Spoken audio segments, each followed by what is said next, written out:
10 വർഷം ഡിലേ ആയിട്ട് S I P തുടങ്ങിയാൽ അതിനകത്ത് ഉണ്ടാക്കുന്ന ഫൈനൽ ഇമ്പാക്റ്റ് നമുക്കൊന്നൊരു കാൽക്കുലേഷനോടെ നോക്കിയാലോ. 30 വയസ്സുള്ള ഒരാൾ 40 വയസ്സുള്ള ഒരു എസ് ഐ പി തുടങ്ങുന്നു.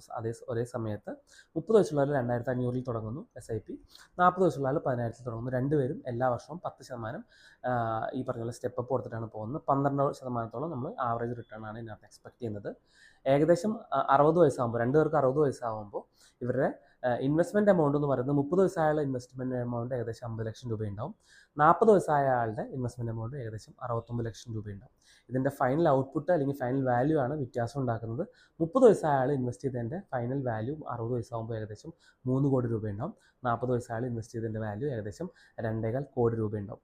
അപ്പോൾ ഇത് ആ കാര്യം 40 വയസ്സായ ആൾ 69 ലക്ഷം രൂപ, അതായത് 50 ലക്ഷത്തിനേക്കാളും 19 ലക്ഷം രൂപ എക്സ്ട്രാ ഇൻവെസ്റ്റ് ചെയ്തിട്ടുണ്ടെങ്കിൽ പോലും വാല്യൂ കൂടുതൽ നിൽക്കുന്നത് 30 വയസ്സായ 2500 തുടങ്ങിയ എസ് ഐ പിയുടെ വാല്യൂ ആണ്. അപ്പോൾ കാലം കൂടുന്തോറും നമുക്ക് എസ് ഐ പിയുടെ ഈ പറയുന്ന ഇൻവെസ്റ്റ്മെൻറ്റിൽ ഉണ്ടാകുന്ന ഗെയിൻ കൂടിക്കൂടി വരും. ഇതാണ് നമ്മൾ എസ് ഐ പി കൂടുതൽ സമയം ഹോൾഡ് ചെയ്താൽ ഉണ്ടാകുന്ന ഒരു വ്യത്യാസം. Okay, thank you.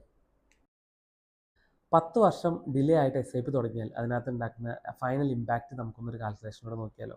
30 വയസ്സുള്ള ഒരാൾ 40 വയസ്സുള്ള ഒരു എസ് ഐ പി തുടങ്ങുന്നു. ഒരേ സമയത്ത് 30 വയസ്സുള്ള 2500 തുടങ്ങുന്നു എസ് ഐ പി, 40 വയസ്സുള്ള 10,000 തുടങ്ങുന്നു. രണ്ടുപേരും എല്ലാ വർഷവും 10% ഈ പറഞ്ഞ പോലെ സ്റ്റെപ്പ് അപ്പ് കൊടുത്തിട്ടാണ് പോകുന്നത്. 12% നമ്മൾ ആവറേജ് റിട്ടേൺ ആണ് ഇതിനകത്ത് എക്സ്പെക്ട് ചെയ്യുന്നത്. ഏകദേശം 60 വയസ്സാകുമ്പോൾ, രണ്ടുപേർക്ക് 60 വയസ്സാകുമ്പോൾ ഇവരുടെ ഇൻവെസ്റ്റ്മെൻറ്റ് എമൗണ്ട് എന്ന് പറയുന്നത് 30 വയസ്സായുള്ള ഇൻവെസ്റ്റ്മെൻറ്റ് എമൗണ്ട് ഏകദേശം 50 ലക്ഷം രൂപയുണ്ടാവും. 40 വയസ്സായ ആളുടെ ഇൻവെസ്റ്റ്മെൻറ്റ് എമൗണ്ട് ഏകദേശം 69 ലക്ഷം രൂപയുണ്ടാവും. ഇതിൻ്റെ ഫൈനൽ ഔട്ട്പുട്ട് അല്ലെങ്കിൽ ഫൈനൽ വാല്യൂ ആണ് വ്യത്യാസം ഉണ്ടാക്കുന്നത്. 30 വയസ്സായ ആൾ ഇൻവെസ്റ്റ് ചെയ്തതിൻ്റെ ഫൈനൽ വാല്യൂ 60 വയസ്സാകുമ്പോൾ ഏകദേശം 3 കോടി രൂപയുണ്ടാവും.